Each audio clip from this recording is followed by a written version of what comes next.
রাসূল পাক সাল্লাল্লাহু আলাইহি সাল্লাম হাদিস শরীফে সাহাবীদেরকে ইরশাদ করেছেন, হে সাহাবীরা, তোমরা যখন জান্নাতের বাগানে গমন করবে তখন তোমরা বেশি বেশি করে জান্নাতের ফলগুলি আহরণ করবেন। সাহাবীরা আরজ করলো, ইয়া রাসূলুল্লাহ, ইয়া হাবিবাল্লাহ, দুনিয়ার জমিনে আবার জান্নাত কোথা থেকে আসবে, আবার জান্নাতের ফল আমরা কিভাবে আহরণ করব? দয়ার নবী, মায়ার নবী, দুজাহানের বাদশা রাসূল পাক সাল্লাল্লাহু আলাইহি সাল্লাম সাহাবীদেরকে উদ্দেশ্য করে বলতেছেন, হে সাহাবীরা, তোমরা জানিয়ে রাখো, দুনিয়ার জমিনে যেখানে আল্লাহর কোরআন এবং আমার সুন্নাহ নিয়ে আলোচনা করা হয়, ওই জায়গাটাই জান্নাতের বাগান হিসাবে সাব্যস্ত করা হয়। বলি সুবহানাল্লাহ। আল্লাহ রাসূল বলতেছেন, তোমরা যখন এই জান্নাতের বাগিচায় যাবে তখন তোমরা বেশি বেশি করে সুবহানাল্লাহ, আলহামদুলিল্লাহ, আল্লাহু আকবার এই তাসবিহগুলি তেলাওয়াত করবা। এই তাসবিহগুলি তেলাওয়াত করার কারণে আল্লাহ রাসূল সাল্লাল্লাহু আলাইহি সাল্লাম বলেছেন, একবার যদি কোনো মানুষ সুবহানাল্লাহ বলে, আসমানের নিচে জমিনের উপরে যত ফাঁকা জায়গাটা আছে সব আল্লাহ নেক দ্বারা পরিপূর্ণ করে দেয়। বলেন সুবহানাল্লাহ। তাইলে জান্নাতের বাগানে আসলে আমরা ওয়াজের ফাঁকে আশ্চর্যজনক কথা যখন শুনি তখন আমাদের কি বলা দরকার? বেশি বেশি সুবহানাল্লাহ, আলহামদুলিল্লাহ, আল্লাহু আকবার।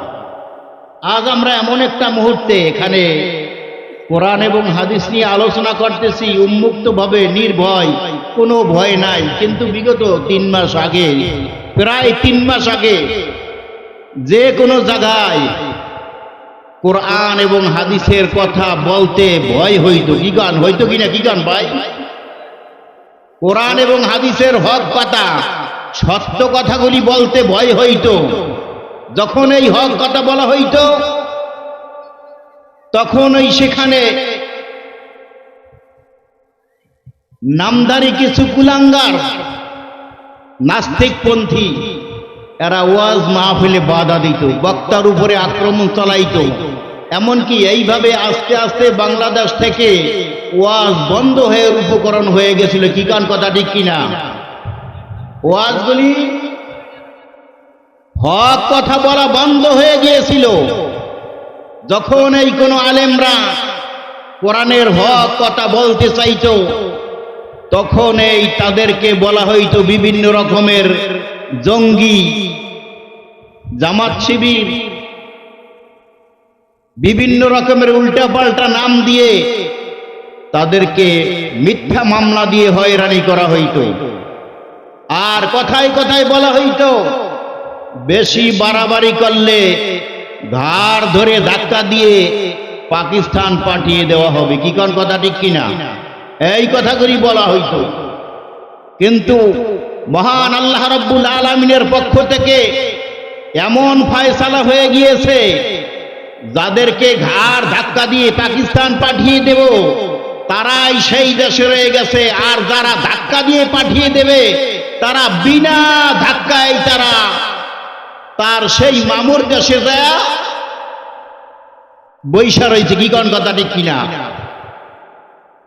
তাদেরকে ধাক্কা দিতে হয় নাই, নিজেরা ইচ্ছা করেই, যাদেরকে আমরা এই দেশে কি বঙ্গমাতা উপাধি দিয়েছিলাম, কি কর দিয়েছিলাম না?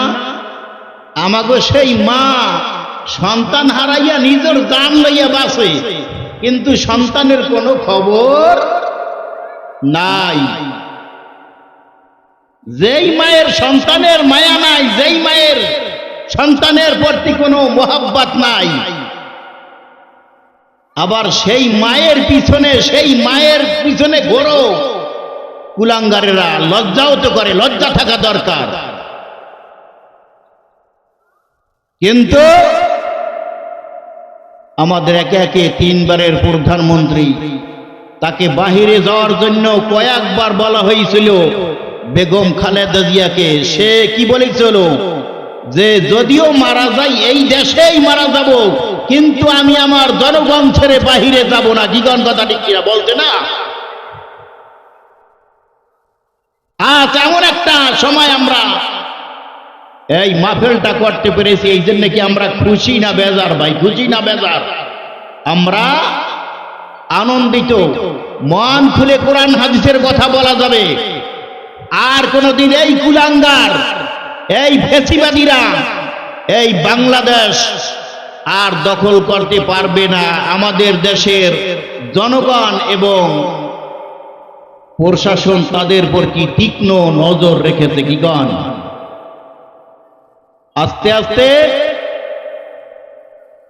কোরআন হাদিসের আলোচনাগুলো বন্ধ হয়ে গিয়েছিল। এমনকি যে কোনো জায়গায় পাতি নেতা ছাতা কোনো কিছু হইলে এই মাহফিল স্টাইজে আইসা উল্টা পাল্টা কথা বলতো, মাহফিল বন্ধ করে দেওয়া হইতো। এইগুলি কাদের আলামত? এগুলি কাফের মুশরিকদের আলামত। আল্লাহ রাব্বুল আলামিন পবিত্র কোরআনে কারিমে বলতেছেন, ওয়াকালাল্লাযীনা কাফারু লা তাসমাউ লিহাদাল কুরআনি ওয়ালগাউ ফীহি লাআল্লাকুম তাগলিবুন।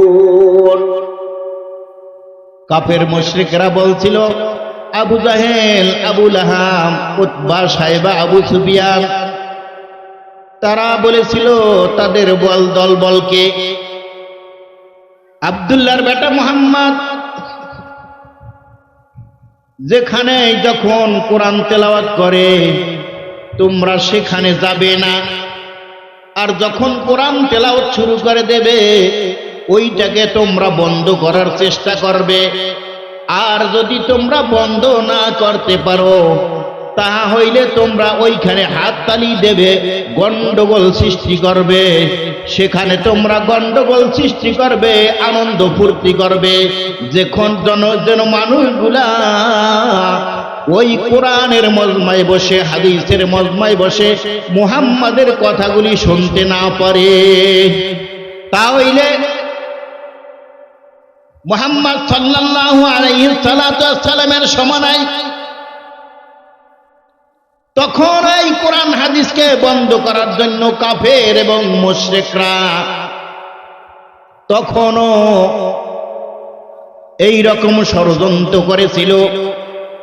আর এই দুনিয়ার জমিনে কিয়ামতের আগ পর্যন্ত এই কোরআন হাদিসের মজমার ভিতরে গ্যাঞ্জাম করবে, কোরআন হাদিসের মজমায় ফিতনা সৃষ্টি করবে, কোরআন হাদিস বন্ধ করার চেষ্টা করবে।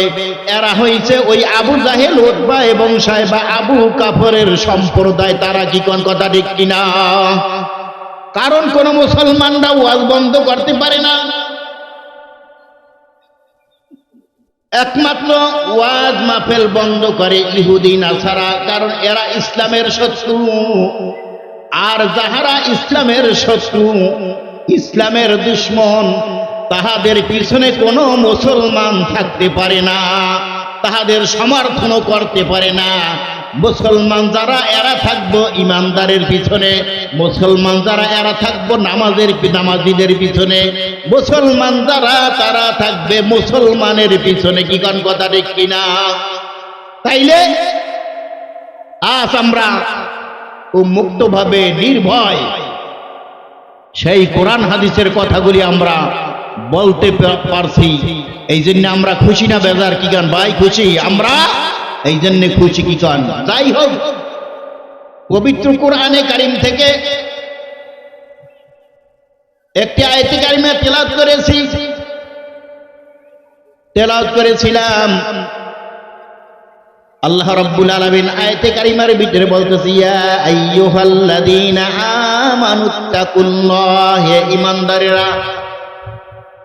তোমরা আল্লাহকে ভয় করো,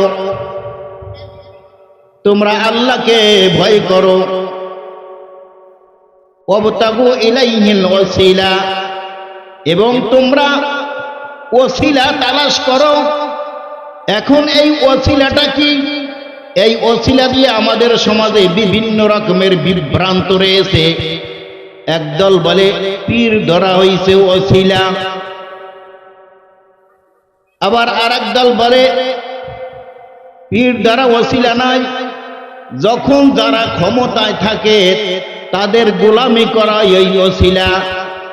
এটা আমিও বুঝি, যারা ক্ষমতায় থাকে তাদের গোলামি করা ওসিলা, কিন্তু তারা যদি মুসলমান হয়, কোরআনের পক্ষে থাকে, ইসলামের পক্ষে থাকে, তাহা হইলে তাদের গোলামি করা জায়েজ।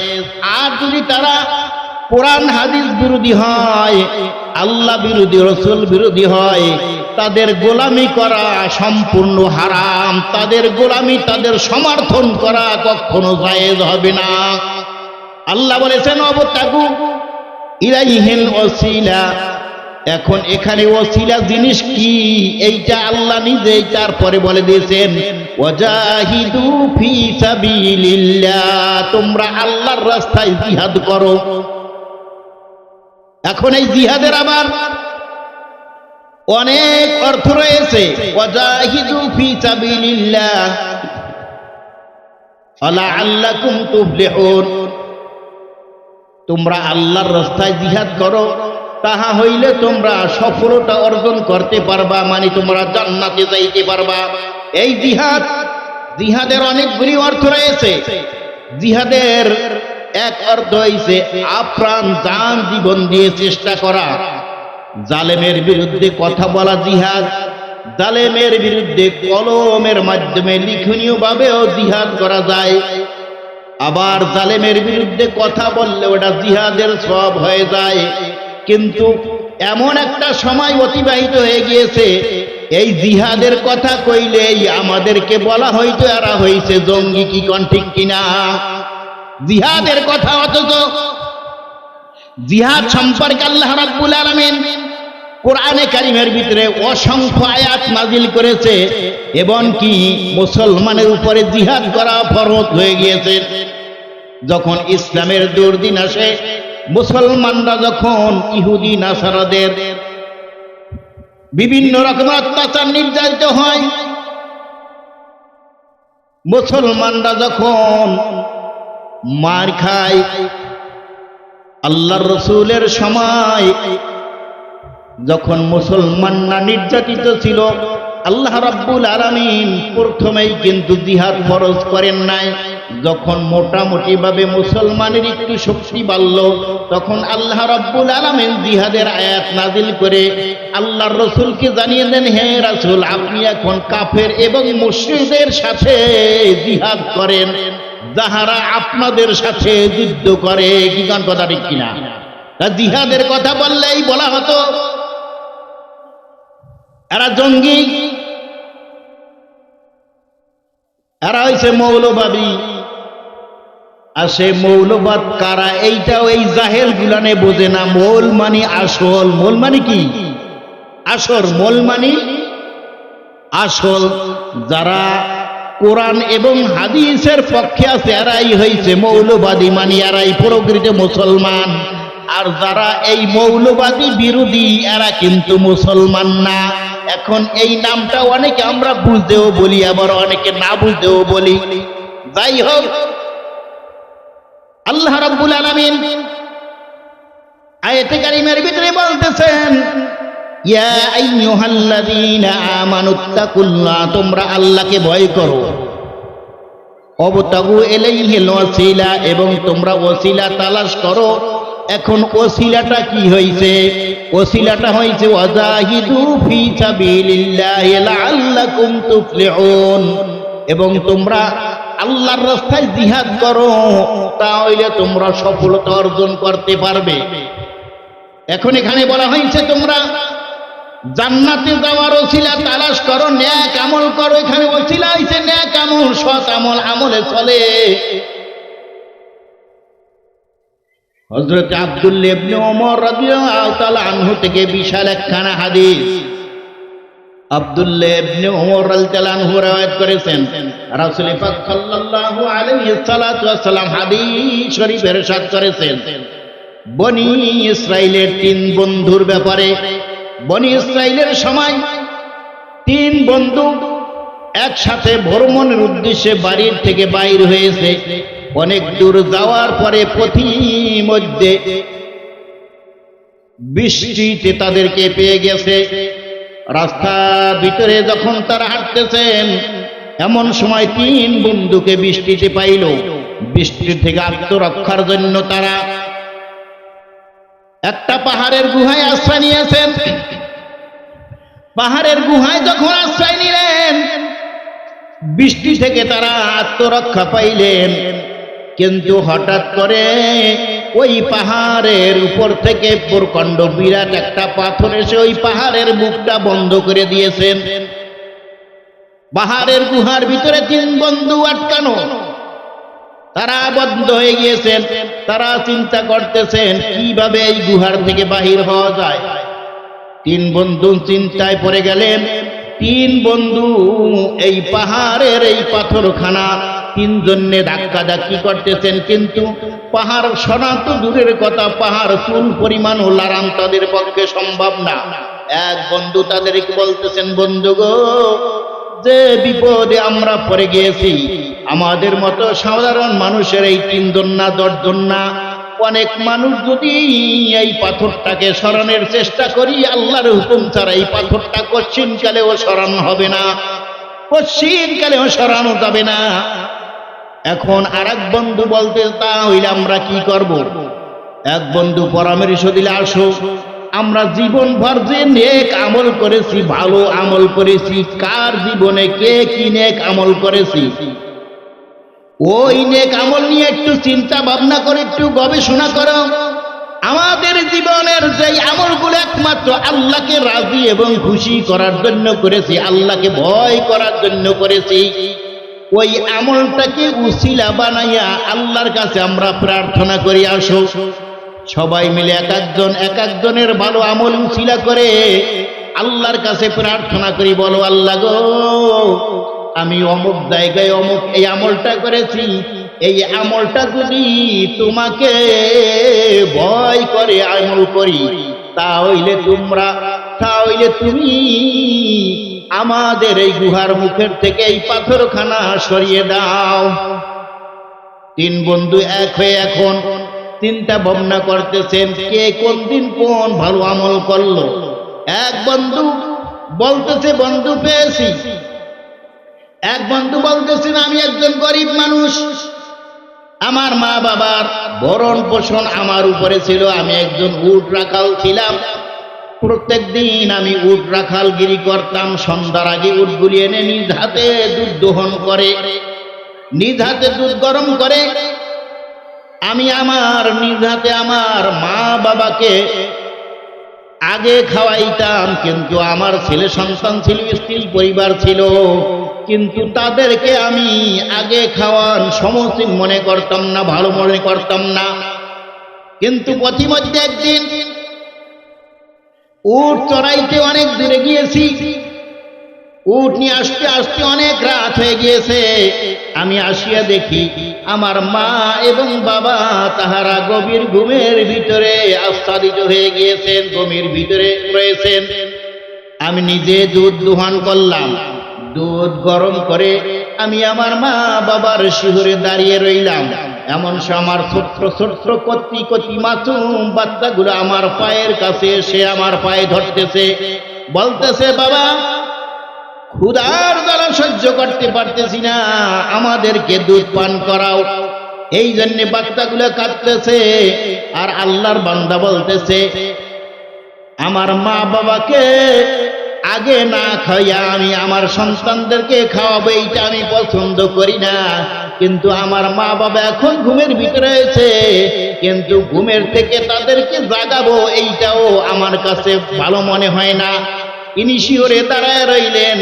আল্লাহ গো, আমি যে এই আমলটা করলাম, এই আমলটা যদি একমাত্র তোমাকে ভয় করে থাকি, এইটার উসিলায় এই পাহাড়ের মুখ থেকে পাথরটা সরায় দাও। আল্লাহর বান্দা যখন এইভাবে দোয়া করলো, এই দোয়া করার কারণে আল্লাহ রাব্বুল আলামিন এই ব্যক্তির এই দোয়াটা কবুল করলেন। দোয়ার উসিলায় ওই পাহাড়ের মুখ থেকে পাথরের কিছু অংশ সরে গেল, এখন বাহিরের আলো বাতাস দেখা যাইতেছে। দ্বিতীয় ব্যক্তি এবার দোয়া করতেছে, আল্লাহ, আমার অপরূপ সুন্দরী, আমার একটা চাচাতো বোন ছিল অপরূপ সুন্দরী, রূপসী সুরুষী, তাহার রূপে আমি পাগল ছিলাম, কিন্তু আমি তাহাকে বিভিন্ন সময় খারাপ কাজের প্রস্তাব দিতাম, কিন্তু সে মানল না। হঠাৎ করে একদিন সে পয়সার অভাবে পড়ে গিয়েছে, আমার কাছে কিছু টাকা চাইল। আমি বললাম, না, আমি তোমাকে টাকা দিব না, যদি আমার প্রস্তাবে খারাপ কাজ করতে রাজি হও তাহলে আমি তোমার এই টাকা পয়সা দিয়ে সাহায্য করতে পারি। এবার ওই মেয়ে লোকটাও খুব বিপদের ভিতরে রয়েছে, অতবার খারাপ কাজে প্রস্তাবে সে রাজি হয়ে গেল। বলল, আমাকে যদি 100 দিরহাম দাও তাহলে আমি তোমার সাথে খারাপ কাজ করতে পারি। আমি অনেক কষ্ট করে 100 দিরহাম জোগাড় করে তার হাতে দিলাম, অতঃপর আমি তার সাথে অন্তরঙ্গের স্থলে চলে গেলাম খারাপ কাজ করার জন্য। যদি অতি নিকট থেকে আরো নিকটে তাহার কাছে গেলাম, খারাপ কাজ করতে লিপ্ত হব, এমন সময় তিনি আমাকে বলতেছেন, ইত্তাকুল্লাহ ইয়া আবদি, হে আল্লাহর বান্দা, তুমি আল্লাহকে ভয় করো, সুতরাং তুমি আমার সতীত্বতা নষ্ট করিও না, আমার কুমারিত্বটা নষ্ট করিও না, সুতরাং তুমি আল্লাহকে ভয় করো। এই কথা যখন আল্লাহর বান্দি বলল, তখন আল্লাহর বান্দা তার ওই রূপসী সুরুষী সুন্দরী বোনটাকে ছেড়ে দিলেন। আল্লাহর বান্দা বলতেছে, আল্লাহ গো, ওই দিনকে আমি আমার হাতের কাছে আমার সুন্দরী রূপসী চাচাতো বোনটাকে পেয়েও আমি যখন বলল আল্লাহকে ভয় করো, ইত্তাকুল্লাহ, এই কথা বলার পরে আমার ভিতরে তোমার ভয় এসে গিয়েছে, আমি তাকে ছেড়ে দিলাম।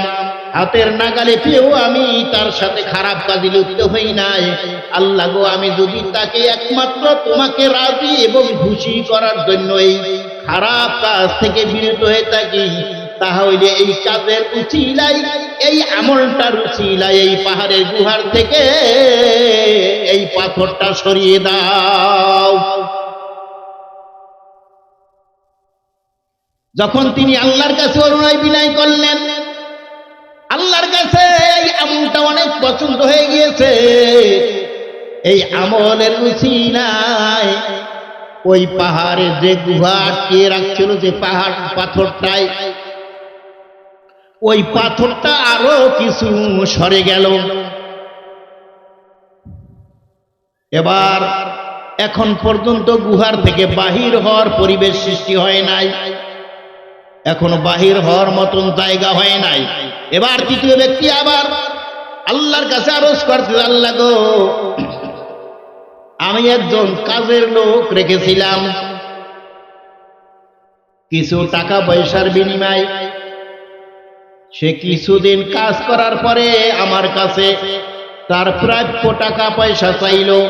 আমি টাকা পয়সা দেওয়ার জন্য বাড়ির ভিতরে চলে গেলাম, এমন সময় আসিয়া দেখি ওই লোকটা আর নাই, সে আমার কাছে না বলে সে চলে গেছে। অনেকদিন পর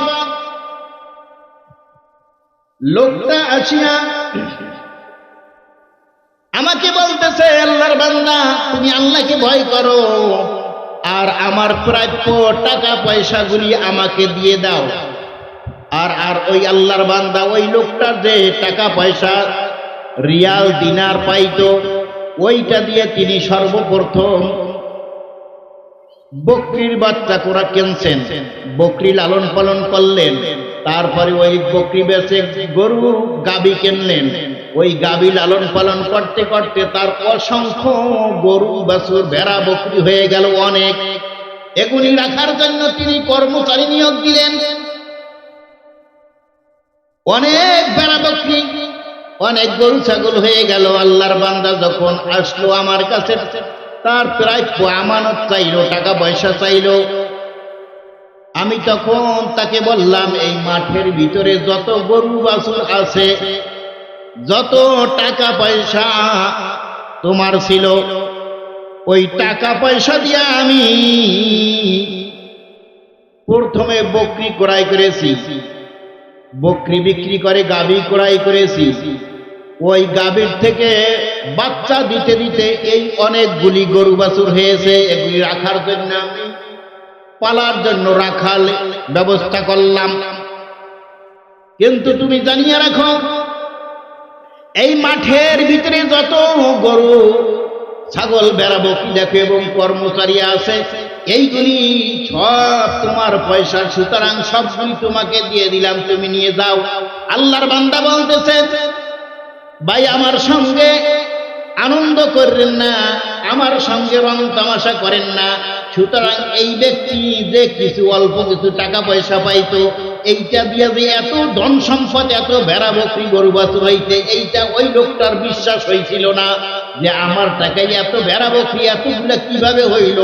ওই লোকটার বিশ্বাস ছিল না। তখন ওই লোকটা বলতেছে, ভাই তোমার যে টাকা ছিল, ওই টাকা দিয়ে এইভাবে আমি ব্যবসায় খাটাইছি, ব্যবসায় ওই ব্যবসার মূলধন থেকে একটার পর একটা এইভাবে বাড়তে বাড়তে আজ এই মাঠ ভরা যত ভেড়া বকরি গরু ছাগল যা আছে, এই সবগুলি তোমার হয়েছে। এগুলি আমার একার পক্ষে সামলানো সম্ভব না। এই কারণে আমি তোমার এই ভেড়া বকরি গরুগুলি সামলানোর জন্য আমি কর্মচারী নিয়োগ দিয়েছি। এইগুলি সবই হয়েছে তোমার। বলেন সুবহানাল্লাহ। আল্লাহর বান্দা বলতেছেন, আল্লাহ আমি যদি এই কাজটা একমাত্র তোমাকে ভয় করে করি, তোমাকে তোমার আযাবকে ভয় করে থাকি, এখন আমরা যে বিপদের ভিতরে পড়েছি, আমার এই কাজগুলি যদি তোমার ভালো লাগে, এইটার বিনিময় এই পাহাড়ের গুহার থেকে পাথরটা অপসারণ করিয়ে দাও। আল্লাহ রাব্বুল আলামিনের কাছে এই আমলটা অনেক ভালো লাগলো। আল্লাহ রাব্বুল আলামিনের দরবারে যখন এই ভালো আমলের ওসিলা দিয়া দোয়া করলেন, দোয়া করার সাথে সাথে পাহাড়ের মুখ থেকে ওই পাথরটা সরে গেল।